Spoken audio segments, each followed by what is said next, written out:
Le balado Saumon Québec est une présentation de la Fédération québécoise pour le saumon atlantique. La meilleure façon de nous soutenir et de rendre nos projets possibles, c'est de devenir membre. Cet épisode est présenté par WSP. Bonne écoute! Bienvenue au balado de Saumon Québec. Bonjour Myriam, directrice de la FQSA. Salut Lynn, ça va bien? Oui, ça va bien. Hey, je suis contente aujourd'hui. On va parler, tu sais, on a fait un épisode sur les changements climatiques.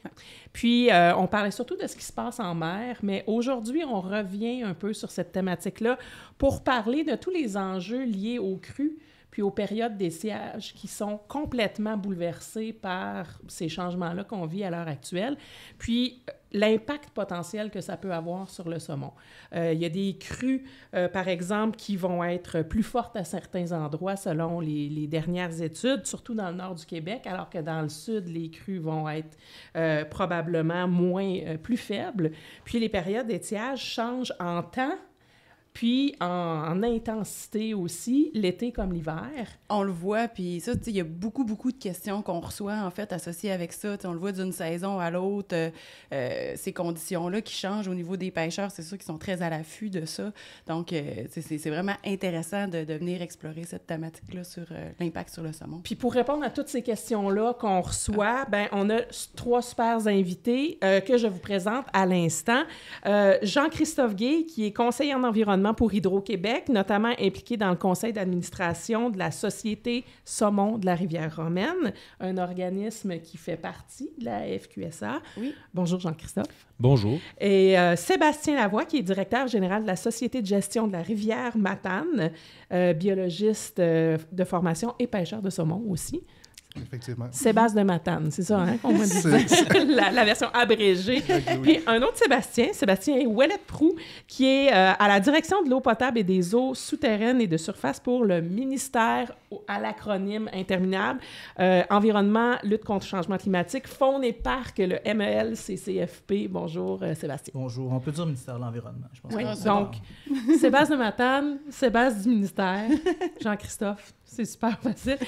Vous avez trois parcours complètement différents, mais j'aimerais que vous me racontiez. On va prendre le temps de voir un peu comment vous êtes arrivé dans le saumon au cours de votre carrière. C'est arrivé par hasard ou c'est quelque chose que vous aviez en tête là, déjà jeune de travailler dans ce magnifique domaine-là du saumon atlantique? Ouais, vas-y, Jean-Christophe. Bon, ben, écoutez, moi, de mon côté, j'ai commencé un bac en biologie à l'Université de Montréal il y a de cela trop longtemps déjà. Et je me suis dirigé vers l'écologie par intérêt, simplement. Et puis, j'ai eu l'opportunité de travailler avec Daniel Boisclair, qui est maintenant retraité, qui a été directeur du département des sciences biologiques aussi dans les dernières années. Et il m'a proposé un projet de recherche sur le saumon atlantique. Donc, c'était au début d'un organisme qui s'appelle le CIRSA, donc le Centre de recherche interuniversitaire sur le saumon atlantique, que plusieurs connaissent. Donc, ça a été une belle aventure. Puis, j'ai eu la piqûre pour le saumon. Et, contrairement à bien d'autres, j'ai fait une maîtrise, j'ai commencé un doctorat que j'ai abandonné quand j'ai eu une offre d'emploi pour une firme en ingénierie, à l'époque Génivar, aujourd'hui WSP. Et là, je quittais le saumon, mais j'avais travaillé en modélisation d'habitat et en débit réservé, si vous voulez. Donc, et j'ai travaillé après ça pour Hydro-Québec chez un consultant sur le projet Rupert. Alors, j'ai travaillé à mettre en place un débit réservé qui permettait de maintenir les habitats aquatiques dans cette rivière-là suite au détournement de la rivière partiel. Et après ça, de fil en aiguille, je suis après ça allé dans un projet, le projet Romaine, du complexe de la Romaine. Mm-hmm. Et là, il y a eu la mise en place de la société Saumon. Alors là, avec l'expertise Saumon que j'avais, j'ai comme été ciblé là-dessus.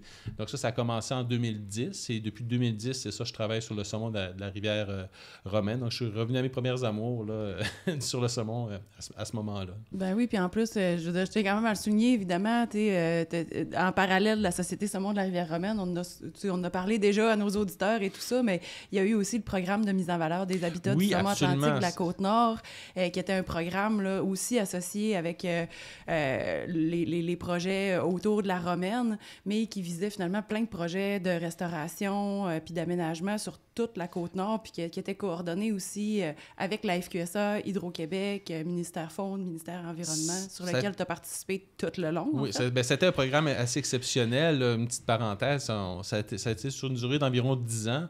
Puis on a augmenté, selon les calculs qui avaient été faits à l'époque par le coordonnateur là, du projet, on a augmenté d'à peu près 50% la capacité de production des saumons sur la Côte-Nord. Là. Donc, ça a été majeur. Il y a eu énormément de projets d'envergure avec des aménagements de chutes infranchissables pour de l'ouverture du territoire pour le saumon, entre autres la rivière Agouaniche, par exemple, là, où il y a la rivière Saint-Jean. Il y a eu plusieurs projets vraiment intéressants, très porteurs pour le saumon. Là.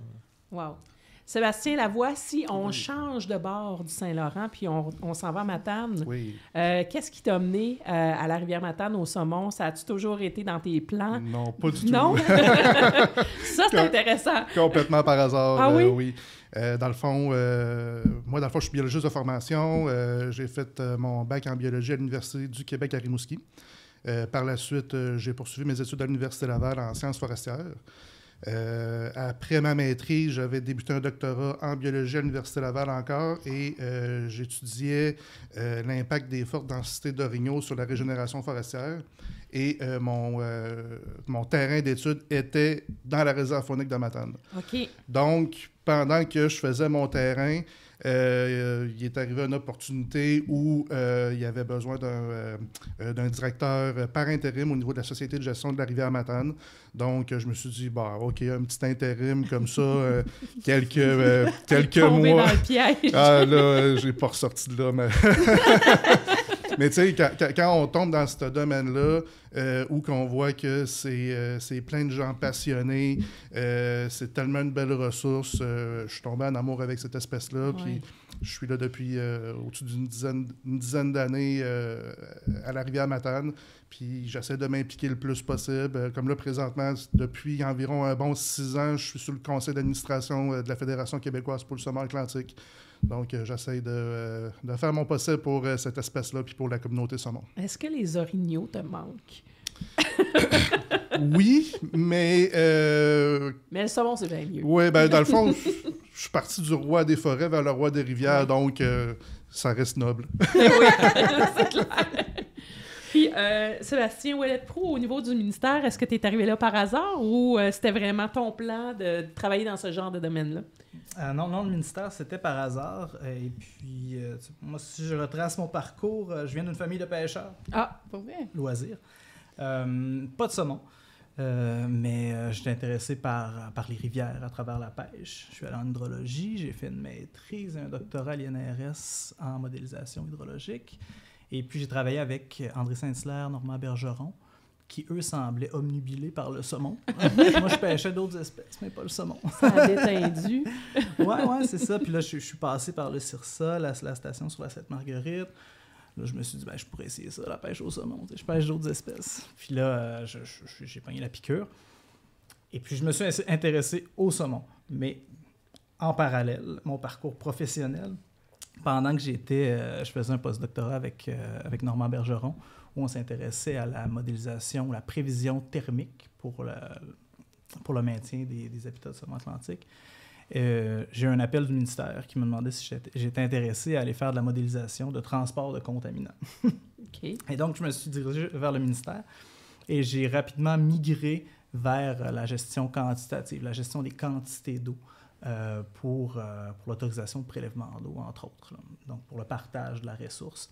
Et puis, dans le partage de la ressource, il y a le volet écosystème qui me suit et donc le saumon qui suit aussi par la bande. Tu étais capable de te rattacher au saumon. Donc, j'ai toujours une petite accroche poisson, même si je ne travaille pas directement avec le saumon. Puis moi, j'aimerais ça qu'on commence par ça, parce que là, on se pose des questions sur comment les changements climatiques affectent les débits des rivières, la crue, les périodes d'étiage. Mais pour le commun des mortels qui n'est pas nécessairement hydrographe ou qui connaît la physique de l'eau, là, c'est quoi ça, la crue? Quand est-ce que ça se produit? Puis comment ça marche, les crues puis les périodes d'étiage? Oui, si on pense au cycle hydrologique, là, dans une rivière, le débit, donc la quantité d'eau qui chemine dans la rivière, n'est pas constante au courant de l'année. Puis elle va dépendre des conditions météorologiques. Donc, nous, au Québec, on a un stockage de l'eau sous forme de neige pendant l'hiver. Puis, quand la neige fond, quand il y a des précipitations sur la neige, là, on va avoir plus d'eau en rivière. Donc, ça va être la crue. On va avoir une période de crue. Quand cette quantité d'eau-là va être passée, donc on n'aura plus l'apport de la fonte de neige. Ben, on va se diriger tranquillement vers des débits qui sont plus bas, donc des quantités moindres en rivière. Et puis on va se diriger pendant les périodes où il n'y a pas de précipitations qui soutiennent le débit, vers des périodes qu'on appelle d'étiage, donc où on a des faibles quantités d'eau en rivière.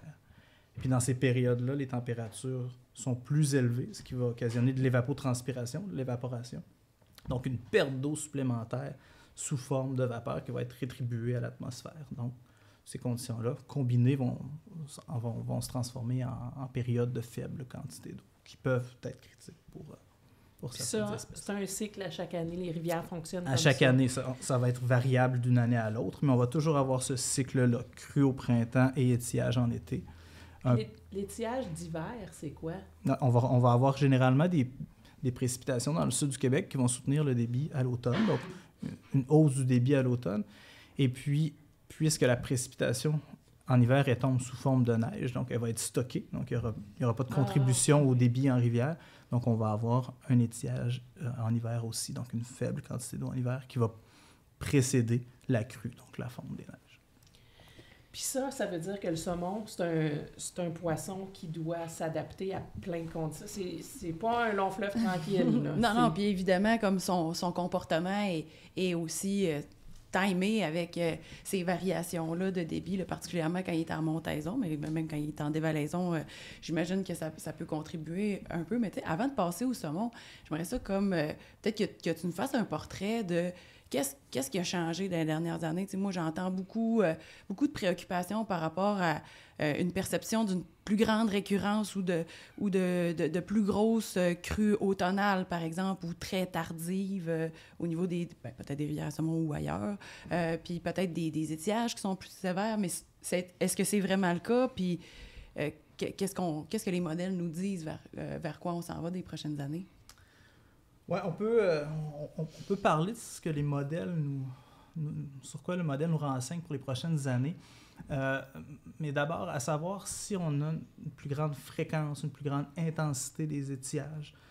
C'est difficile à dire parce qu'on est beaucoup ancré vers le passé récent, là, donc on a de la difficulté à mettre en perspective l'historique hydrologique. Quand on regarde l'historique, on sait qu'on a eu aussi des périodes d'étiage intenses. Là, récemment, on en a eu en 2020-2021. Ça a marqué l'imaginaire. Là, en 2021, c'était très sévère. Mais on sait aussi par exemple, en 2012, on en a eu. Puis autour de 2005 aussi, on en a eu. Mais c'est peut-être plus difficile pour nous de se rappeler si c'était d'intensité aussi grande ou moindre. Donc, on sait sur certaines rivières, il y a une certaine tendance vers une plus grande sévérité de l'étiage, mais ce n'est pas une tendance qui est marquée. Mais je pense que, puisqu'on sait que les changements climatiques nous amènent une plus grande intensité des étiages, je pense qu'on veut le voir déjà là, dans nos rivières. Mais je ne pense pas qu'on peut le confirmer. Puis, voyez-vous d'autres choses? Je suis moins l'expert dans le domaine, mais à Hydro-Québec, je sais que nos hydrauliciens, souvent, on avait des séries historiques pour faire des prévisions, par exemple, en termes de prévision de terawatts produits, et ainsi de suite. Et la période des crues, des fois, on est à reviser, au lieu de prendre des données historiques sur, mettons, 60 ans, les données sont plus précises si on prend des données historiques un peu moins longues, parce que il semblerait quand même qu'il y ait des modifications là, des crues de façon générale. Mais ça dépend des endroits, ça dépend vraiment des régions. La baie de James ne réagit pas du tout. Comme tu le disais, dans le sud du Québec, c'est très différent de la Côte-Nord. Donc, oui, il y a des changements, mais te dire dans quelle direction ça va en termes de crues, c'est pas évident. Là. Mais c'est ça. Donc, c'est un peu... Et ça veut dire que c'est vraiment plus comme avant. Si vous changez votre période de référence, parce que si tu en prends trop long, c'est plus représentatif, ça parle quand même. Oui, ça là. parle. Ouais. Puis, dans le projet Romaine que je connais bien, on a eu des années supposément historiquement faibles 2 fois déjà. Donc, plus bas que le minimum qui avait été connu ou enregistré. Donc, c'est pour dire que ça peut être anecdotique, mais on dirait qu'il y a beaucoup d'anecdotes. Oui, il y a comme puis en même temps, j'imagine comme il y a aussi le fait que j'imagine en termes de période, il y a la période de référence, mais aussi comme toute la façon dont on prend ces données-là, il y a aussi une grande évolution dans les données qu'on a, notre capacité à les traiter, à les modéliser, c'est quelque chose d'assez nouveau, là, donc je comprends qu'il y a des changements, on voit des choses, mais c'est régionalement, il doit y avoir plus de variations que la grande tendance globale. Il y a quand même des cycles. Nous, on voit des cycles à Hydro-Québec, entre autres des cycles dans nos réservoirs. On a des réservoirs multiannuels. Puis il y a des périodes pendant 5-6 ans où on sait qu'on est en dessous de la capacité. Puis il y a d'autres périodes où on en a beaucoup plus. Donc, mais il y a comme des grands cycles dans lesquels ça rend des cycles plus rapides et plus régionales. Donc, c'est assez compliqué à analyser. Si on parle d'exemples régionaux, justement, sur la rivière Matane, le voyez-vous, ce changement-là? Ben, c'est sûr que, encore là, on parle de très petite période, mais si on prend la saison 2024, chez nous, au Bas-Saint-Laurent-Gaspésie, ça a été une période d'étiage extrêmement sévère. OK. L'hiver 2023-2024 a présenté un couvert de neige quand même assez faible. Il n'y avait presque pas eu de précipitations pendant l'hiver. Donc, l'apport en eau au niveau des crues printanières était quand même faible. Et quand on regarde les graphiques de débit minimum, on était dans les minimums historiques. Donc, on a commencé la saison de pêche déjà en période d'étiage, ce qui est quelque chose qui est qui n'a pas été souvent observé. Donc, déjà en partant, en commençant la saison de pêche, vraiment des conditions très, très médiocres. Et ça se reflète, là on parle de pêche au saumon, mais ça se reflétait également sur la communauté, là, dans les villages autour, en Matanie. Il y avait des grosses problématiques au niveau de l'approvisionnement en eau potable, au niveau des résidents qui avaient des puits artésiens, les puits étaient asséchés. Donc, ça n'a pas été facile l'an passé au niveau de l'apport en eau. Là. Puis il y a l'intensité des étiages qui a l'air plus intense qu'avant, mais le timing n'est plus le même non plus, hein? C'est ce que je voulais renchérir sur ce que Sébastien vient de dire. Ce qui s'est passé l'année passée dans le Bas-Saint-Laurent, ça semble être une image du futur, hein, parce que ce que les modèles nous disent, c'est qu'on va avoir un moins grand couvert de neige puis une fonte plus hâtive. Donc, ce qui va amener des étiages plus tôt dans l'été, puis qui va exposer les rivières à une période plus grande de l'étiage. Donc, si on a moins d'apport de fonte de neige en début de saison, on risque de tomber en condition d'étiage dès le mois de juin. Et puis, ça peut se poursuivre plus tard, jusqu'au mois de septembre ou octobre. Donc, on tombe avec une grande période de l'année où on est exposé à des conditions critiques.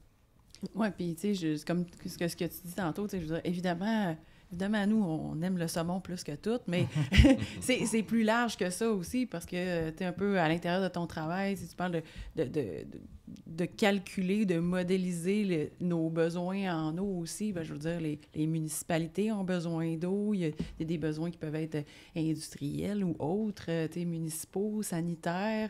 En plus du saumon, ça devient comme un sacré casse-tête à anticiper aussi si ce type de situation-là est plus fréquent finalement dans le temps. Bien, clairement que on parle des rivières à saumon, mais les rivières y offrent des services écosystémiques à la population. Donc, d'avoir une modification de ce régime hydrique-là, c'est clair que ça va venir affecter l'ensemble des services rendus. Donc, c'est un enjeu qu'on n'a pas le choix de prendre en compte dans notre gestion globale. Puis au Québec, les ressources en eau, c'est un bien commun. Hein? Donc, l'objectif, c'est de concilier l'ensemble des usages de l'eau, incluant ceux des écosystèmes. Donc, si on s'expose à des conditions plus critiques et plus fréquentes, donc ça devient un casse-tête pour savoir qui a accès à l'eau à quel moment, puis quel choix en tant que société on veut faire pour conserver une ressource importante comme le saumon ou l'alimentation en eau potable des citoyens. Donc, ça devient des défis intéressants. Puis il y a des gens comme toi qui s'intéressent à ce beau casse-tête-là puis qui font de la modélisation. Peux-tu nous expliquer un peu comment on est capable d'essayer de comprendre le fonctionnement de tout ça, puis de faire des prédictions? Puis à quel point c'est fiable? C'est une boule de cristal ou... Oui, bien, j'en fais pas moi-même, là, mais je parle pour mes collègues, là, mais c'est beaucoup c'est sur quoi on s'appuie pour se projeter dans un climat en modification, là, mais essentiellement, c'est qu'on refait la chaîne du climat vers l'hydrologie. Donc, quand les grandes agences s'intéressent à la modélisation du cycle de l'eau, des échanges de l'eau à travers dans l'atmosphère. Et puis, on le reproduit à travers des équations mathématiques. Et puis, en fonction des scénarios d'émissions de gaz à effet de serre, donc, on va projeter une modification climatique en fonction des choix de société qu'on va faire. Et puis, l'impact que ça va avoir sur le cycle de l'eau, la quantité d'énergie dans l'atmosphère. Et puis, ultimement, sur la quantité et le timing des précipitations qui vont tomber sur nos bassins versants, mais aussi la température de l'eau, la température de l'atmosphère qui va diriger les échanges entre l'eau et l'atmosphère.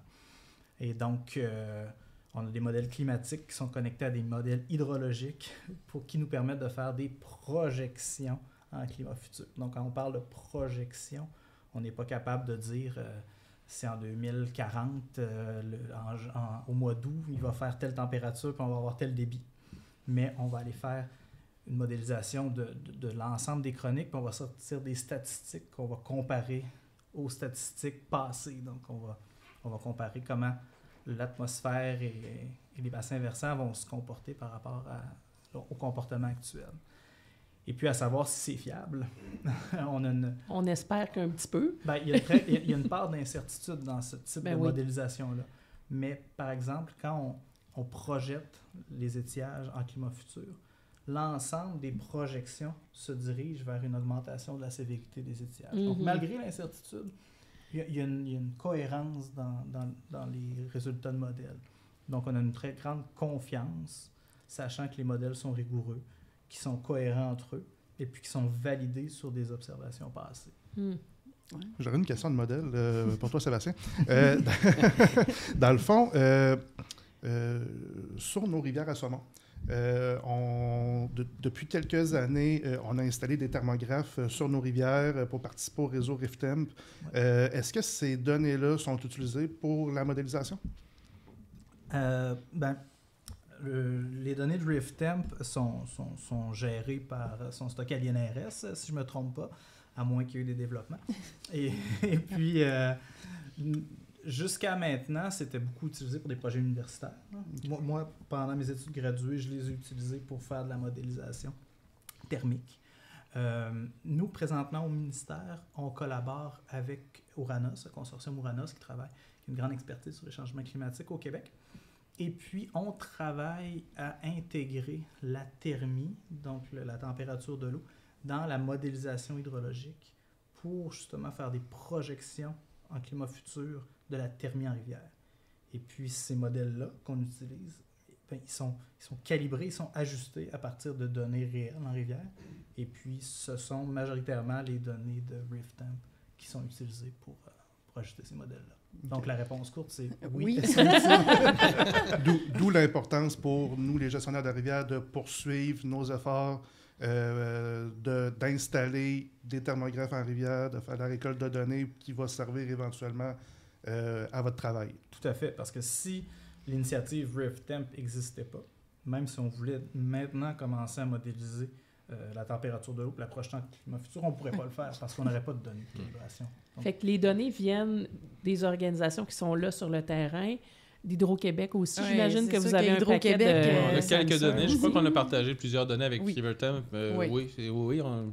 Oui, exact. On a partagé, ça fait déjà plusieurs années, 3-4 ans, là, certainement, là, que c'est commencé. Là. Oui, puis tu sais, pour collaborer avec Hydro-Québec aussi, pas au quotidien, mais de façon assez courante, je dirais, tu sais, je le vois vraiment, tu sais, justement, avec comme qu'est-ce qu'on vit, c'est un désir de mieux partager des données qui sont importantes. C'est vrai autant pour des données qui sont prises et stockées au sein du gouvernement, au sein de Hydro, au sein des organisations, au sein même d'institutions d'universités ou qui appartiennent à des chercheurs, parce qu'on se dit, ben, tabarouette, on a besoin de mettre ensemble de l'information pour être capable justement de soutenir des initiatives comme ça, parce que pour valider un modèle, c'est... Je veux dire, le plus de données que tu as, le mieux Ouais. On n'a pas tant de données que ça de température Hydro-Québec. On a un gros réseau où on suit les niveaux d'eau, les débits depuis des années sur plusieurs systèmes, là. Ces données-là ont déjà été partagées certainement avec différents chercheurs.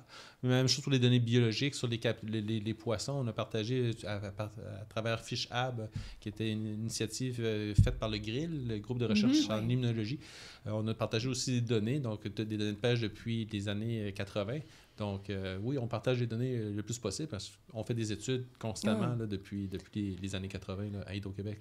J'imagine. On a une bonne couverture aussi. Ben oui. J'imagine qu'il n'y a pas, tu sais, pour vous autres, puis comme pas, je sais que c'est pas toi en personne, mais comme si toutes vos équipes, en termes de justement, tu sais, gestion de la production, quand vous entendez tout ça, tu sais, de dire, oui, on veut continuer de faire attention à la rivière et aux habitats et à tout ça, puis en même temps, il y a des objectifs, il y a des opérations, tout ça. Est-ce que tu vois des changements au niveau des approches, au niveau de la gestion de vos opérations en lien avec ces informations-là puis ces modèles-là qui se développent avec le temps? Aller avec les modèles, nos modèles prédictifs à l'interne s'améliorent certainement. Je veux dire, on suit le couvert de glace partout, dans tous nos bassins donc on sait combien d'eau on va avoir pour les crues. On sait combien on va emmagasiner. Ça nous permet de gérer tout notre réseau pour optimiser, mettons, on va retenir plus d'eau à une place parce qu'il y a moins de neige là. Ici, il y en a plus, on va turbiner plus à tel endroit. Il y a plein de paramètres autres que ça. Dans la gestion hydrique, c'est très compliqué du parc, mais on tient compte certainement. Puis les modèles, Ouranos, on collabore avec Ouranos aussi. Puis on tient compte des changements climatiques aussi maintenant dans nos approches. Là. On réfléchit quand même parce qu'il y a plusieurs impacts. On peut parler s'il fait plus chaud l'été, les câbles vont être plus détendus, donc ils peuvent baisser. Ça peut avoir des problématiques comme ça. Il y a plein d'enjeux reliés au réchauffement climatique, la gestion de l'eau en état. Et ce qui est intéressant, c'est que l'eau, il faut qu'elle passe dans une turbine. Donc, l'eau, elle coule. Donc, il va toujours avoir de l'eau dans une rivière où il y a Hydro-Québec parce qu'on veut faire tourner des turbines. Donc, généralement, on gère l'eau. Oui, on la préserve, mais on ne peut plus penser maintenant. Il n'y a plus de rivière où on va complètement arrêter de façon périodique le turbinage. On va toujours laisser passer de l'eau. On met des débits réservés qu'on appelle communément maintenant dans toutes nos installations. C'est maintenant requis aussi par les autorités et les ministères. Et c'est une très bonne chose. Il y a peut-être quelques petits cas de figure où il y a encore de la gestion un peu plus de pointe comme ça, mais généralement maintenant, on fait beaucoup plus attention. Puis on se fait poser des questions en interne beaucoup maintenant par les ingénieurs. Je peux-tu faire ça? Parce que et l'équipe justement là, de prévision des apports et tout ça, on est souvent en lien avec eux autres. S'il manque d'eau dans un réservoir, qu'est-ce qu'on peut faire? Jusqu'où on peut aller? Donc on est interpellé beaucoup plus souvent maintenant là, pour voir si ça a des impacts sur la faune aquatique. Moi, c'est plus mon domaine. Là. Ben oui, exact. Mais oui, les gens... Et en arrière de tout ça, c'est leur modèle de prédiction. C'est sûr qu'il y a les prédictions de long terme, moyen terme, court terme. La court terme étant toujours la plus précise. Là. Mais pour les apports d'hiver, c'est bien. Mais pour le restant de l'année, je dirais qu'il y a peut-être moins de précision. Je ne sais pas si on voit ça comme ça. C'est plus facile de transformer une épaisseur de neige en débit, en prévision que le restant de l'année où on ne sait pas ce qui se passe. Oui, mais si on veut faire une prévision sur les crues, c'est plus simple. Long terme, là, par exemple, 2 mois à l'avance, en rivière, en été, faut avoir... On est dépendant de la qualité de la prévision météorologique. Parce que c'est la pluie qui va diriger le système. Et puis, on sait que la prévision météorologique, à long terme, elle n'est pas de très grande qualité. Là. C'est pas une surprise. La meilleure prévision, elle est surtout dans les 7 prochains jours. Puis c'est là que la prévision hydrologique aussi.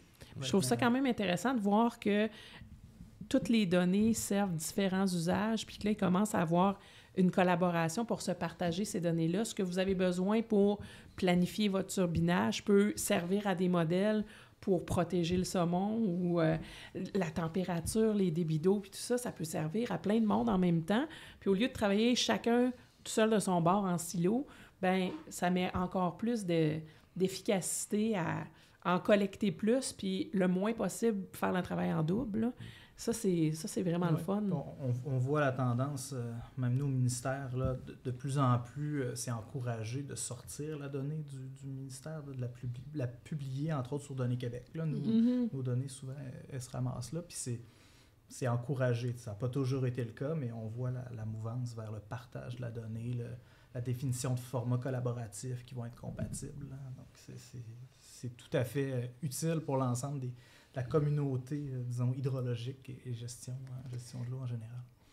J'aurais envie, moi, de poser des questions sur l'impact sur le saumon. Ben oui, là, on comprend ce qui se passe, là, mais parler pour de un saumon, saumon, là, qu'est-ce que ça veut dire, tout ça? Est-ce qu'on vient de parler de débit d'eau puis d'étiage?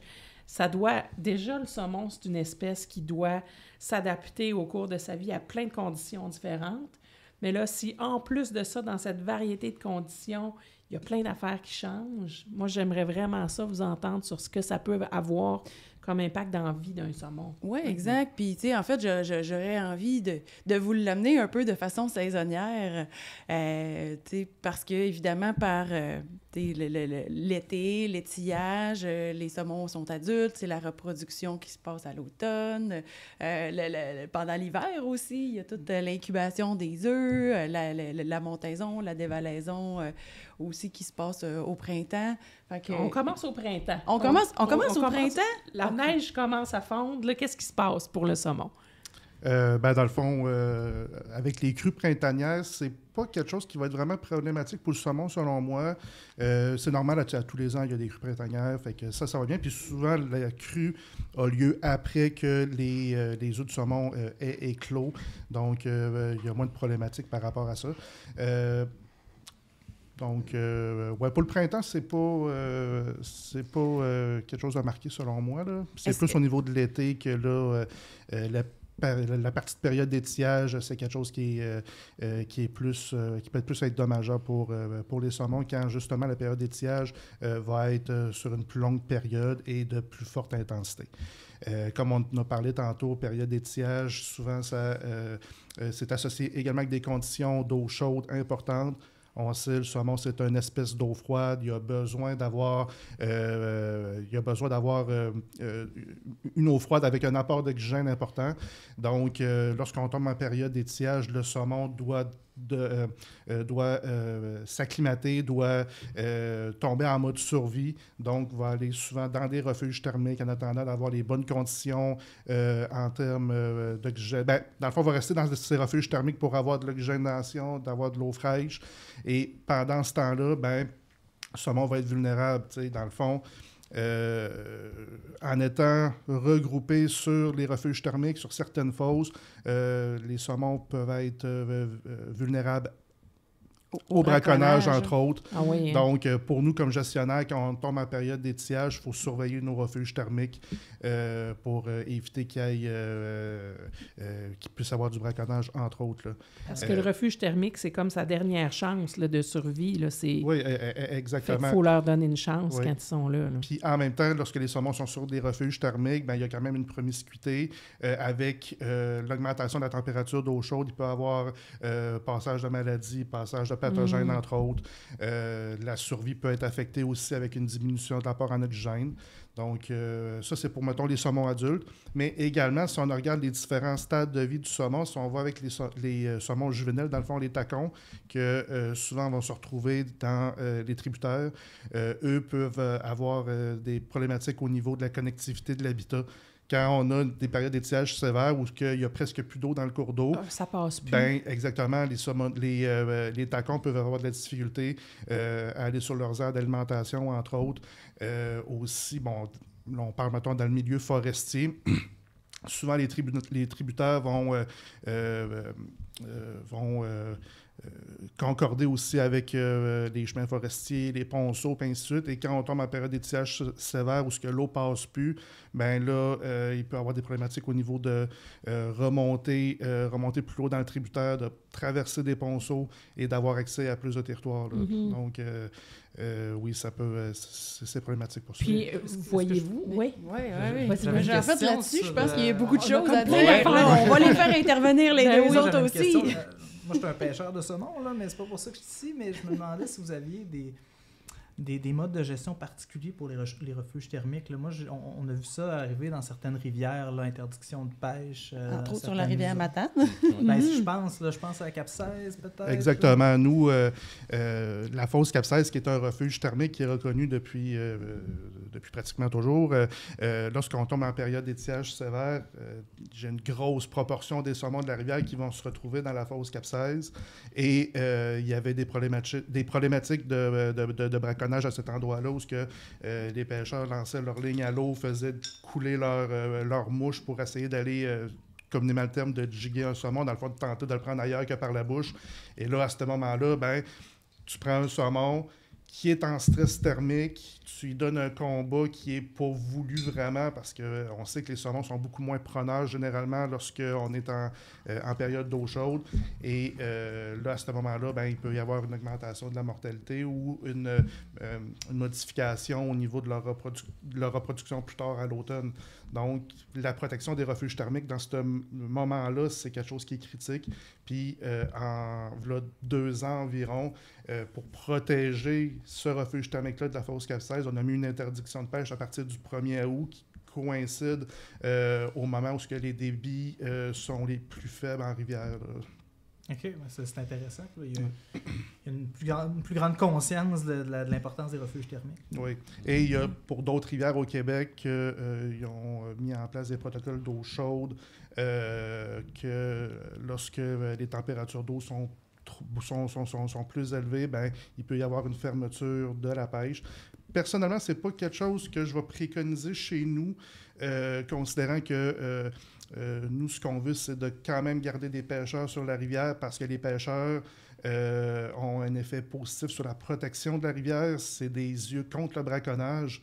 Donc, pour nous, même si la pression de pêche diminue, ce qui est une bonne chose, on aime ça quand même avoir une présence sur le territoire quand même, là. Puis toi, Jean-Christophe, tu as des grandes connaissances? Non, mais il y a plein de choses qui peuvent se passer si on vient, mettons, à la crue laitiage. Il y a aussi l'aspect qui touche les smolts en dévalaison. Là. Donc, les changements climatiques, ce qui fait, c'est ça va changer les moments. Il va y avoir comme tu le disais plus tôt, il va y avoir des crues plus hâtives. Donc, le timing de la dévalaison va changer. Mais c'est pas dit que le timing dans les océans pour recevoir les poissons qui arrivent est le même. Donc, ce décalage-là peut avoir aussi un impact majeur. Puis quand on voit les taux de retour anémiques depuis une dizaine d'années dans nos rivières à saumon, il semble vraiment qu'il y a un problème qui se passe en mer. Il y a beaucoup de problèmes en rivière, mais on dirait qu'on est encore capable de gérer ça. Il y a encore des smolts qui s'en vont, mais il n'y a plus d'adultes qui reviennent. Donc, peut-être que l'impact de l'eau douce sur le saumon, c'est surtout au niveau de la dévalaison, du timing de la dévalaison. C'est l'impression que j'ai. Moi, je fais le suivi de la rivière romaine depuis 10 ans environ, à cause du projet à chaque année, on suit la dévalaison. Et le barrage d'hydroélectrique, ce qu'il a fait, c'est qu'il a retardé d'une dizaine de jours à peu près le timing de la dévalaison par rapport aux données historiques qu'on avait avant. Puis dans ce cas-ci, on dirait que les taux de retour semblent quand même pas si pire dans la rivière romaine comparé à bien d'autres rivières. Donc, j'ai aucune idée de quel côté ça joue, mais certainement que ça doit jouer le timing de la dévalaison, puis sa modification causée par les changements climatiques. Et les modifications sont beaucoup plus importantes dans des rivières de plus faible envergure. La rivière romaine, c'est très gros, là, c'est régularisé, mais des rivières de plus petite envergure, les modifications peuvent probablement être plus variable d'une année à une autre. Donc, mais en fait, tu marques quelque chose de super intéressant, là, puis j'avais comme pas tant réfléchi au lien débit, dévalaison et le fait que c'est effectivement observé là, dans quelques endroits. Évidemment, il faudrait avoir plus de suivi de dévalaison pour être vraiment capable d'en faire une grande généralité, mais il y a effectivement des observations sur, entre autres, je pense la rivière Trinité, qui est une des rivières témoins sur lesquelles, c'est à peu près une quinzaine de jours, je pense que la dévalaison des saumonos se fait plus tôt. Plus tôt, c'est quand même, c'est assez important. Dépendant où on est au Québec, ça peut varier. Puis ça a probablement des impacts là, sur ce qui se passe lors de l'acclimatation à l'eau de mer dans les embouchures de rivières, puis jusqu'au moment où ils partent, là, puis qui vont se faire pêcher malencontreusement dans le détroit de Belle-Île, ce qui semble être une théorie là, qui a été avancée dernièrement. Donc, non, d'après moi, il y a peut-être un des enjeux majeurs doit être dans ce coin-là. Là. Ouais. Et une autre chose aussi, à l'inverse, qu'on remarque également, bon, c'est sûr que c'est plus une impression, c'est pas prouvé avec des données statistiques, mais depuis quelques années également, au niveau des montaisons du saumon, on a l'impression que les montaisons débutent de plus en plus tôt aussi en début de saison. Donc, est-ce que c'est relié peut-être aussi, là? Ouais. Puis, tu sais, en fait, je trouve ça intéressant. Je mets aussi en perspective les dernières années.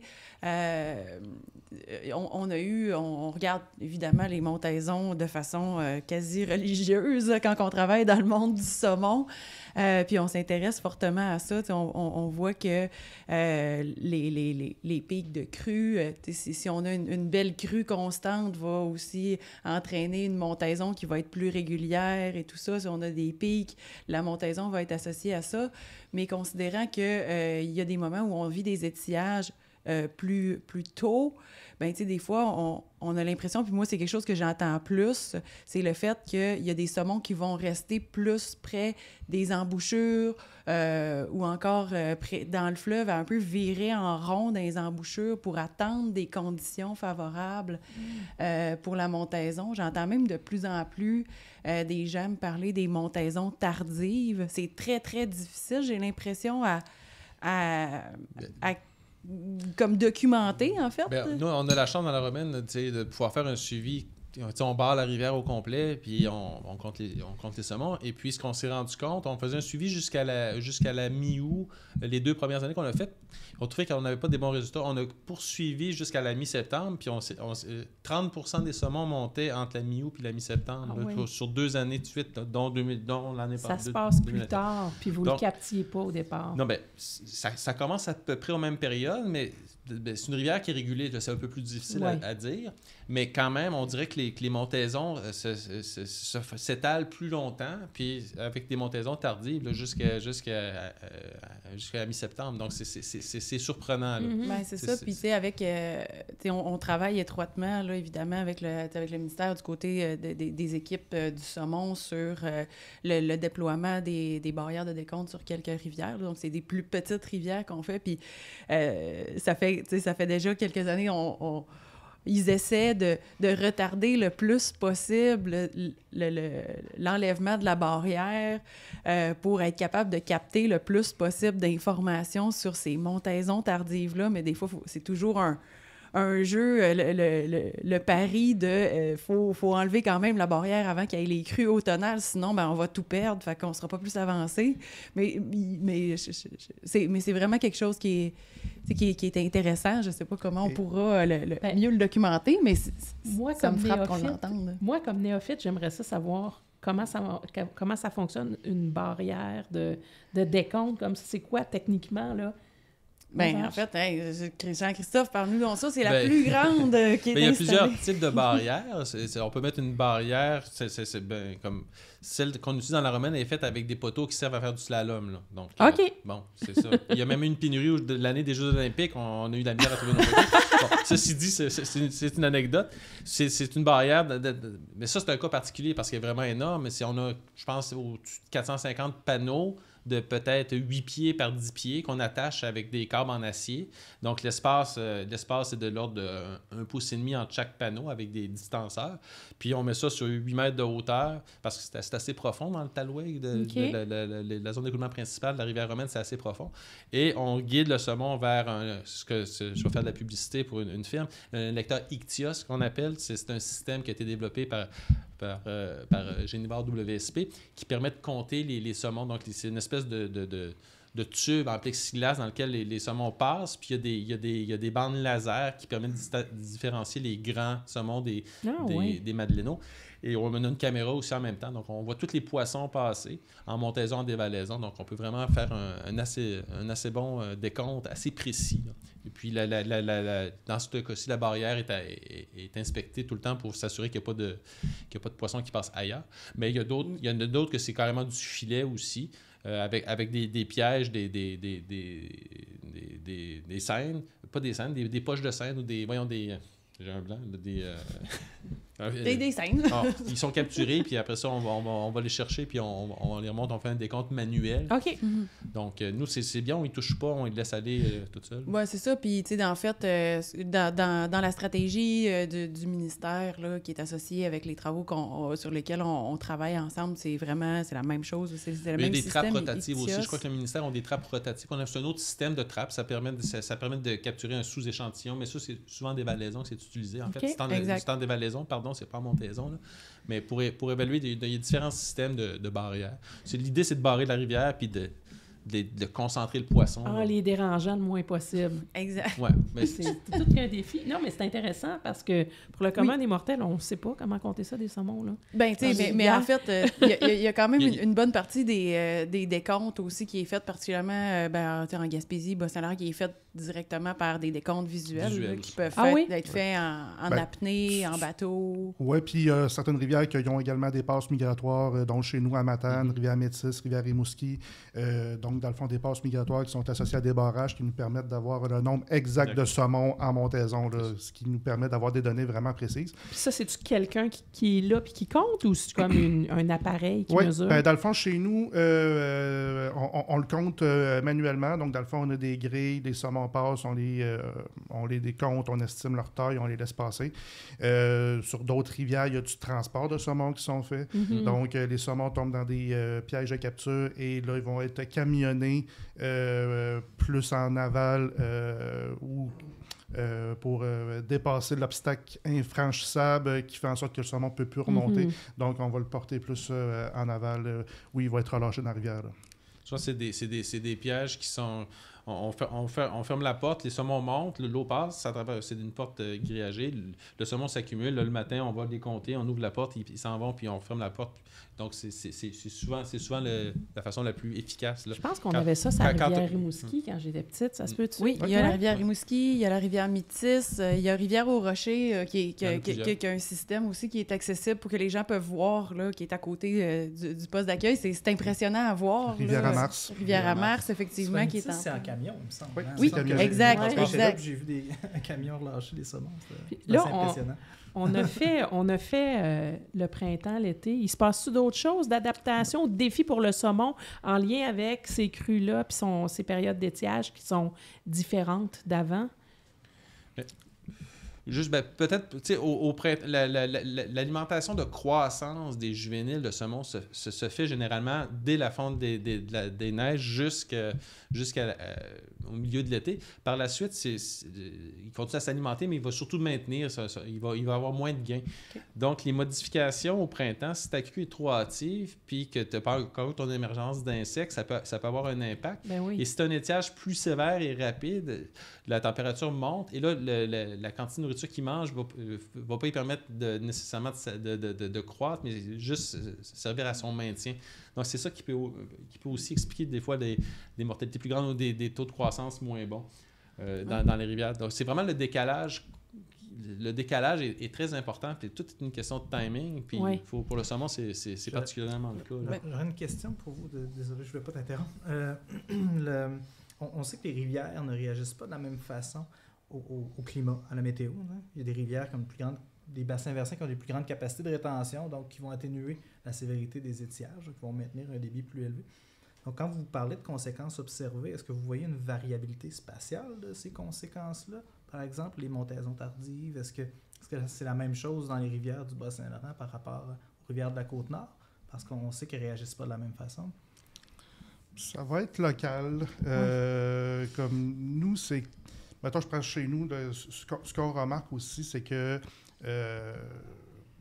oui, il y a des bassins de rétention, mais il y a également un aspect au niveau foresterie également, où les bassins versants vont quand même être exploités beaucoup au niveau de la foresterie qui va faire en sorte d'enlever du couvert végétal qui va avoir un impact au niveau des crues, d'avoir des crues plus rapides, plus prononcées. À l'inverse, au niveau des périodes d'étiage, le fait de ne pas avoir de couvert végétal, on va avoir une augmentation de l'évapotranspiration avec une imperméabilisation du sol qui va faire en sorte de ne pas aider à la recharge de la nappe phréatique. Donc, l'aspect forestier va réguler quand même, va être un impact quand même important au niveau au niveau de la gestion de nos cours d'eau. Puis on le voit également au niveau de la turbidité de l'eau. Quand il y a des crues plus importantes, il y a un apport de sédiments qui est fait, qui est causé aussi par les enjeux forestiers. Là. Est-ce que vous diriez que les rivières qui sont plus résilientes, là, où ça change moins, sont plus productives pour le saumon atlantique ou ça n'a pas de lien? Non, ben tu sais, en fait, moi, honnêtement, en fait, c'est toutes des excellentes questions. Puis il y a des choses qui sont nommées dans nos discussions où je suis comme, oh, mon Dieu, ben oui, c'est nommé, mais dans la recherche à l'heure actuelle, je pense qu'il y a ce que tu as dit, au niveau de cette période-là d'alimentation des juvéniles au printemps pour leur permettre d'être comme plus forts, plus tard, quand ils vont dévaler. C'est quelque chose à laquelle on s'intéresse de plus en plus, mais dans le sens de la recherche. Cette variabilité locale entre les différentes rivières, la réponse, c'est on le sait pas, puis on comprend avec tout le développement de la modélisation, le développement de l'hydrogéomorphologie, cette intégration-là de ces connaissances-là dans la prise de décision qui a rapport avec notre utilisation du territoire ou nos modalités de pêche, ben, on se rend compte que ça met en lumière tous les facteurs locaux qui sont à prendre en considération pour comprendre cette variabilité-là. Fait que oui, j'ai l'impression que oui, la réponse est oui, beaucoup de variabilité, puis oui, probablement qu'il y a des types de rivières qui vont être plus résilients que d'autres, qui vont permettre de garder des habitats, en tout cas pour le saumon atlantique, puis même pour leur quantité d'eau aussi. Mais la réponse est en construction aussi avec qu'est-ce qu'on... Exact, on n'est pas capable de le comprendre. C'est des études qui sont très, très dures pour faire des démonstrations de ces questions-là. Comme il y a une variabilité, on peut avoir, malgré les réchauffements climatiques, on peut avoir 2-3 bonnes années en ligne. Exact. Donc, si on planifie un programme de suivi, on peut se ramasser finalement avoir une réponse ou pas de réponse du tout parce que c'est l'hypothèse qu'on a posée, les événements ont fait en sorte qu'on n'a pas pu y répondre. Donc, c'est des études qui sont très dures à amener, qui demanderaient des efforts considérables. Puis c'est aussi, souvent, c'est des études où il faut peut-être sacrifier des poissons pour aller chercher de l'information sur, je sais pas, les taux de gras, whatever, la calorimétrie. Il y a plein de choses qu'on peut aller chercher, mais donc il faut être certain que ce qu'on veut faire a une valeur ajoutée aussi au niveau de la connaissance, puis qui nous ramène à des objectifs de compréhension pour prendre des meilleures décisions sur le territoire. Puis moi, je me concentrerais vraiment, comme l'enjeu, si le taux de retour des saumons était à 3 ou 3,5 comme ça a déjà été le temps historiquement, on aurait moins de débats là-dessus pour l'instant. Mais donc, moi, je me semble que j'orienterais, puis c'est ça qui se fait déjà de toute façon. Tranquillement. D'orienter les recherches vers ce qui se passe en mer, puis je pense que c'est fondamental. Puis ce qui se passe au moment où il part aussi, il y a quelque chose peut-être à voir là. Parce que peut-être que c'est là que le taux de mortalité est vraiment important au début. C'est juste savoir, c'est-tu quand les smolts partent qui a un problème ou c'est quand ils sont rendus au Groenland? On n'est même pas sûr c'est quoi, là. Donc, mais effectivement. Puis ça, on en a pas mal parlé. Puis justement, ce que j'aimerais ça qu'on ait le temps de parler de qu'est-ce qui se passe au niveau justement de cette variabilité-là de débit, les crues automnales, les étiages d'hiver, température, il y a beaucoup d'inconnus, mais on sait qu'il y a la fraie à l'automne, puis il y a tout l'hiver, donc ces œufs-là vont incuber. Ils sont à la merci, puis j'ai l'impression comme on entrevoit, ou peut-être intuitivement, on se dit il doit y avoir des changements au niveau de l'efficacité, peut-être ultimement, ça l'affecte, comme tu amenais tantôt, l'état de santé général du saumoneau qui va s'en aller faire sa migration en mer, puis plus qu'il va être fort, mieux il risque de... Ça demeure souvent encore des hypothèses basées sur ce qu'on imagine, comme, mettons, l'ontogénèse. Quand les œufs sont déposés, si en moyenne dans une rivière, depuis, je sais pas, 500 ans, le saumon, ses œufs incubaient grosso modo, je sais pas, 110 jours par année, son taux de développement était associé à ça.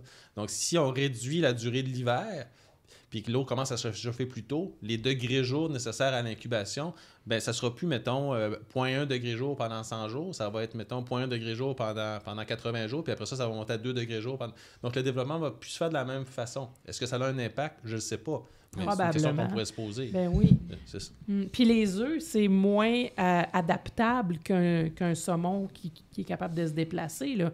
Une fois que les œufs sont là, ben c'est comme ça subit les aléas de ce qui va se passer dans l'environnement. Là, ça ne change pas de place. C'est une étape cruciale. Là. Les œufs sont tellement vulnérables. Autant lorsqu'on parle de période d'étiage d'hiver où là, le débit va être très faible, il peut y avoir formation de glace de fond qui peut venir faire geler les œufs. Oui. Également, au niveau de l'étiage d'hiver, si on a une diminution du débit, il peut y avoir une problématique au niveau de l'apport en oxygène pour les œufs également. Donc, selon moi, l'étiage d'hiver, c'est quelque chose qui peut avoir un enjeu au niveau de la mortalité des œufs. Et même chose au niveau des crues pendant l'hiver. Les gels. Oui, exactement. Ah oui. Ou pendant les crues pendant l'hiver où on va tomber avec un couvert de glace instable qui peut venir racler le fond des frayères puis tuer aussi une autre quantité d'œufs. Donc, oui, c'est quelque chose qui peut être majeur au niveau du saumon. Puis il y a beaucoup d'hypothèses, il y a peu de recherches. Là. C'est assez difficile, puis à en trouver. Je vais faire mon pitch de vente comme devenez membre de la FQSA, puis allez lire les articles du magazine Saumon. On a fait des articles de vulgarisation là-dessus sur justement les différences qu'il y a au niveau de la glace, la création de fragiles ou d'autres impacts là, justement qui peuvent affecter les œufs. Puis aussi, peut-être pour mettre un peu d'espoir dans tout ça, parce qu'il y a aussi beaucoup de résilience là, en lien avec ça. Moi, je me fais souvent poser la question, par exemple, là, les inquiétudes par rapport aux crues tardives en décembre. On a vu ça à la Bonaventure. Okay, des fois, il arrive des affaires assez grosses qui, peut-être, potentiellement, on pourrait avoir des impacts au niveau de la survie des œufs, vu que c'est une crue très importante qui se passe après la pondaison, finalement. Mais dans les différentes études, on se rend compte qu'il y a aussi beaucoup de résilience des œufs par rapport à ce genre d'épisode-là, puis qu'au final, il y a moins de mortalité peut-être que ce que nos préoccupations nous disent quand on aime le saumon, parce que, surtout, compte tenu que maintenant, quand il y a des grosses crues tardives, il y a souvent pas de couvert de glace. Fait que, oui, la rivière est impressionnante par en haut. S'il n'y a pas de couvert de glace, c'est sûr, il peut y avoir de l'eau qui passe au-dessus des frayères, c'est correct, mais si il y a un couvert de glace qui se forme, puis que là, il y a un redout en janvier, puis que là, il y a un embarque qui arrache la moitié d'une frayère, c'est là des impacts dont tu parles. Est-ce que c'est fréquent? Je ne sais pas. Puis il faut aussi, le couvert de glace stable, ça sert d'abri pour les juvéniles qui passent l'hiver là. Donc, si tu n'as plus de glace, la protection est moins là, donc ils risquent d'augmenter leur activité, donc dépenser beaucoup plus d'énergie. Donc, ça peut peut-être avoir aussi une incidence sur les taux de survie hivernale des juvéniles si tu as moins d'abris hivernaux stables. Et puis, avec un couvert de glace, sous la glace, le courant change énormément. Donc, les zones d'eau morte puis d'eau où ça coule plus, ça peut varier selon comment la glace se prend. Donc, tu peux avoir un refuge au début de l'hiver qui est à une place, puis peut-être que s'il y a une crue, après ça, c'est plus un refuge, puis là, les poissons sont entraînés ailleurs. Bref, il y a vraiment... selon moi, il y a des études là-dessus que je ne connais pas tellement, mais un petit peu. Oui. Je veux dire, il y a quand même des impacts probablement assez importants au fait que ça gèle puis dégèle maintenant souvent. Il y a souvent des crues hivernales. Ça, c'est probablement un impact. Puis dans le sud du Québec, c'est pire que jamais. Là. Dans le nord, c'est encore correct, là, mais... Mais c'est ça, mais j'ai l'impression qu'il y a des études, mais en même temps, on regarde ça, là, on parle, puis on dit des hypothèses, puis on voit le sens de tout ça, c'est associé avec la connaissance, autant sur le poisson, le saumon, que la compréhension que si tu mets un couvert de glace puis une crue, ça te fait comme une hausse sur laquelle tu mets ton doigt, puis ça a potentiellement plus d'impact, mais... puis peut-être, je laisse continuer, mais aussi vos avis là-dessus sur est-ce que, est-ce qu'on en connaît assez? Est-ce qu'on sait qu'est-ce qui se passe avec... Moi, je pense qu'il y a encore de la ça job pour s'enligne. des Je pense qu'il y a gens encore qui de la veulent faire job, c'est carrière ça. en biologie ou en hydrographie. Je pense qu'il y a de la place pour des étudiants encore, hein? Ah, il y a encore de la place, certainement, certainement. Mais dans la Romaine, on suit quand même depuis 2010, et puis il n'y a plus de couvert de glace sur plusieurs kilomètres dans la rivière Romaine, alors que dans la rivière Pujalon, qui est comme notre témoin, puis c'est plus naturel. Puis l'abondance des juvéniles de saumon dans la Romaine a diminué alors qu'elle était maintenue dans la Pujalon. On dit qu'il y a peut-être un lien aussi, il y a l'absence de couvert de glace, parce que les saumons allaient frayer quand même aux mêmes endroits, puis justement les œufs sont en dessous de l'eau, donc il n'y a jamais eu d'exondation des œufs là, en aval de Romaine 1, qui est le barrage dans l'habitat du saumon, ceci dit. Mais probablement que le fait qu'il n'y ait pas de couvert de glace, il y a plus de lumière, les poissons peut-être vont avoir tendance peut-être à s'en aller de là parce qu'ils ont moins de protection. C'est une théorie qu'on a, là. Puis il y a plus de poissons aussi à l'aval qui est pourtant du moins bon habitat. On est en train d'étudier ça, mais c'est pas évident d'analyser des tendances comme ça, là. Il peut y avoir de la recherche qui va être faite. C'est sûr que l'absence de couvert de glace en hiver, c'est quelque chose, je pense, qui pourrait être un enjeu majeur pour le saumon actuellement. J'ai le goût de faire un pitch de vente aussi. Là. Au Québec, depuis 25 ans, on travaille sur les crues, puis on a une bonne expertise en hydrologie, une bonne expertise sur les crues, mais sur les étiages, on s'est posé peu de questions. Donc, on n'a pas encore développé cette expertise-là. Donc, nos modèles ne sont pas adaptés spécifiquement aux étiages. Donc, quand on parle de recherche à faire et de connaissances à acquérir, je pense que les prochaines années vont être destinées aux étiages, justement, avec les changements climatiques qui vont nous amener une plus grande période, une plus grande fréquence. Ben, on va avoir besoin d'une meilleure compréhension. Mais dans justement notre compréhension de ça, comment se positionne le Québec par rapport à d'autres endroits où il y a des enjeux similaires avec des rivières à saumon? Est-ce qu'on est des leaders internationaux sur ce genre de questions-là? Comment on est perçu à l'international par des collègues qui se posent peut-être le même genre de questions? Vous devez avoir des réseaux là, de chercheurs avec qui vous collaborez. On fait-tu bonne figure? J'ai peut-être 2 éléments de réponse, mais ça ne sera pas lié au saumon. Parce que non, mon mais expertise n'est pas sur en le saumon. général. Mais un élément... sur le volet changement climatique, ouais. Hein, le Québec a une grande crédibilité, entre autres, grâce au consortium Ouranos, qui nous appuie beaucoup. Notre compréhension de l'effet des changements climatiques, puis nos collègues de l'expertise DRIC ont fait beaucoup de travail aussi sur l'impact sur l'hydrologie. Donc, je pense qu'on a une connaissance enviable de ce côté-là. Imparfaite, mais enviable. Nous, on a une initiative aussi avec les collègues de la faune chez nous pour revoir les débits environnementaux, donc les débits réservés, les débits à conserver en rivière pour les écosystèmes aquatiques. Et puis, on a fait des ateliers avec des collaborateurs internationaux. Puis, on s'est rendu compte qu'il y a des juridictions qui sont plus avancées, d'autres un peu moins. Mais les questions qu'on se pose, les autres se les posent aussi. Donc, on est dans une situation où on n'est pas à côté de la ensemble. traque. Ben oui.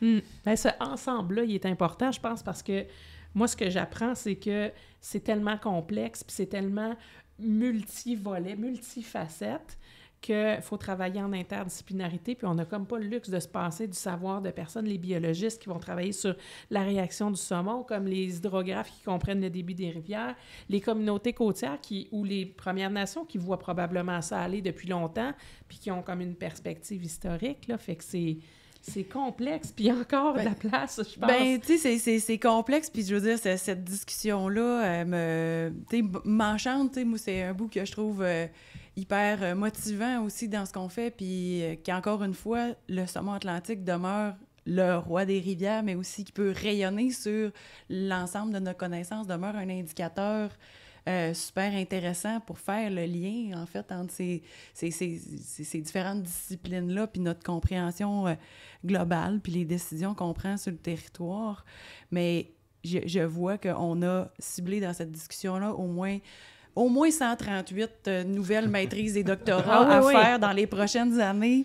Puis, mais en même temps, on touche des thématiques, justement, que l'international se pose, qu'il y a d'autres gens qui se posent en dehors du monde du saumon, mais où il y a vraiment beaucoup de convergence. Puis on commence juste à avoir les outils technologiques qui nous permettent peut-être d'aller gérer ces informations-là, ces données-là. Fait que j'ai hâte, Lynn, est-ce qu'on refait un podcast, mettons, dans 10 ans là-dessus? Oui, puis là, on va se dire, la tendance était là, puis on se trompait pas, c'est pas mal ça qui est arrivé. Mais moi, je pense que, puis c'est Hubert Reeves qui a dit ça à un moment donné, au lieu de se stresser avec les changements climatiques, lui, il disait, on vit la plus belle période de l'histoire de l'humanité parce qu'il y a quelque chose qui change, là, sous nos yeux, puis il y a quelque chose de fascinant là-dedans. C'est un laboratoire d'évolution. Qu'est-ce qu'il va faire, le saumon, par rapport à ces changements-là? Est-ce que ça va continuer de changer? On est témoin de quelque chose d'intéressant, quand même. Tout à fait, et sachant que les changements climatiques sont inévitables. Donc, C'est la ça. trajectoire, elle peut changer, mais ils sont inévitables. Donc, l'élément adaptation est primordial. Donc, on doit savoir comment s'adapter pour suivre le climat. Puis les écosystèmes, on doit les aider à s'adapter. Êtes-vous optimiste pour le saumon? Il va-tu être capable de s'adapter à ça? Mais juste pour faire du pouce avant sur Sébastien, oui, on parle d'adaptation, mais il faut également travailler pour avoir une gestion pour permettre à l'écosystème d'être résilient à ces perturbations-là. Donc, il y a beaucoup de concepts au niveau de la gestion de l'eau qui peuvent être mis en place. On parle de gestion par bassin versant, entre autres, qui prendrait l'ensemble des activités qui vont se passer dans l'intérieur d'un bassin versant pour être capable de mesurer les enjeux cumulés, les impacts cumulés à l'intérieur du bassin versant, puis ensuite venir prioriser des actions à poser pour limiter les impacts au niveau de la gestion de l'eau. On a également tous les concepts de liberté d'un cours d'eau pour être capable de donner un espace suffisant pour que les rivières puissent être résilientes suite à des grosses périodes de crues, des grosses périodes d'étiage. Donc, c'est tous des concepts de gestion qu'il faudrait que ça soit mis en place aussi dans notre gestion. Là. Puis tu sais, là, on a parlé beaucoup de ce qui se passe, mais tu sais, je pense qu'à l'intérieur de ce que tu mentionnes aussi, tu sais, on explore de plus en plus avec les mêmes sciences puis avec les mêmes connaissances des approches de restauration, tu sais, remise en état de certains endroits, puis c'est assurément que c'est des choses aussi auxquelles il faut auquel il faut s'équiper mieux pour être capable de justement faire face à tout ça puis s'adapter globalement à l'échelle de on est chanceux au Québec en termes de restauration. C'est plus de la préservation qu'on a à faire, nous. Je veux dire, si on compare maintenant avec l'Europe, l'état des rivières, on est chanceux. Les rivières à saumon aussi, il y a encore beaucoup de très belles rivières. Là, est-ce qu'ils vont pouvoir s'adapter? Est-ce que les populations qui sont dans ces rivières-là vont pouvoir s'adapter? Moi, je dirais que ça dépend de la vitesse des changements. Je veux dire, parce que si ça change un peu plus lentement, puis ça n'a pas l'air de changer, ça a l'air de changer très rapidement. Et, je me répète, c'est en mer aussi qui est un enjeu majeur. Là. Donc, je pense qu'on va pouvoir travailler sur nos rivières. Il y a de la recherche qui se fait beaucoup dans les rivières. Puis, on va peut-être pouvoir faire un peu de gestion dans nos rivières, optimiser tout ce qu'on peut. Donc, tout ce qu'on peut faire, nous autres, je pense que c'est envoyer des smolts. Après ça, ce qui se passe en mer, là, il va falloir comprendre comment ça fonctionne comme il faut pour essayer d'envoyer nos smolts au bon moment, déjà. Ouais. Mais sinon, parce que là, intervenir en mer, c'est un peu difficile. Donc, peut-être est-ce qu'on va voir le déclin du saumon atlantique se perpétuer? C'est entamé depuis 1990 à peu près, dans ces années-là. Donc, moi, je ne vois pas encore un gros espoir de regain, mais on ne sait jamais. Il y a quand même des populations aussi qui s'adaptent aux eaux un peu plus chaudes, là, dans la rivière Trois-Saumons, je pense. Aussi des choses comme ça. Il y a des populations qui semblent s'adapter à des températures sublétales pour l'espèce dans certains endroits. Peut-être qu'il va y avoir une adaptation qui va se faire aussi plus rapidement qu'on pense. Moi, je pense que c'est à suivre. Il faut rester optimiste, mais un optimisme prudent. Optimisme prudent, c'est le mot-clé. Mais moi, je pense que la nature est capable d'être résiliente. Ouais. Nos saumons, nos rivières sont capables d'être résilientes, surtout quand on leur donne une chance. Je pense que le meilleur moyen de leur donner une chance à nos rivières, à nos saumons, c'est de travailler ensemble, multitactique, comme on fait. Puis, c'est un super bel exemple de ça qu'on a eu aujourd'hui. Je pense que moi, en tout cas, ça me permet de booster mon optimisme prudent du futur pour me dire qu'il va se passer quelque chose. Le saumon est déjà passé au travers de tempêtes pas mal plus intenses que ça. Puis, on est peut-être en train d'assister à quelque chose là, qui est une belle adaptation à ce qui se passe. Puis, le roi de nos rivières est un ambassadeur de collaboration, je pense. Puis on le voit avec ce qu'on a discuté aujourd'hui. C'était super trippant. Moi, j'ai appris plein de choses. Jean-Christophe Gué, chez Hydro-Québec, merci. Sébastien Lavoie, à la Société de gestion de la Rivière-Matane, merci. Sébastien Ouellette-Proulx, au ministère de l'Environnement. Je raccourcis un peu l'acronyme. Merci beaucoup. Merci du temps que vous avez passé à nous éclairer sur ces sujets-là. C'était vraiment super intéressant. Merci. Beaucoup. à vous. Merci. Merci.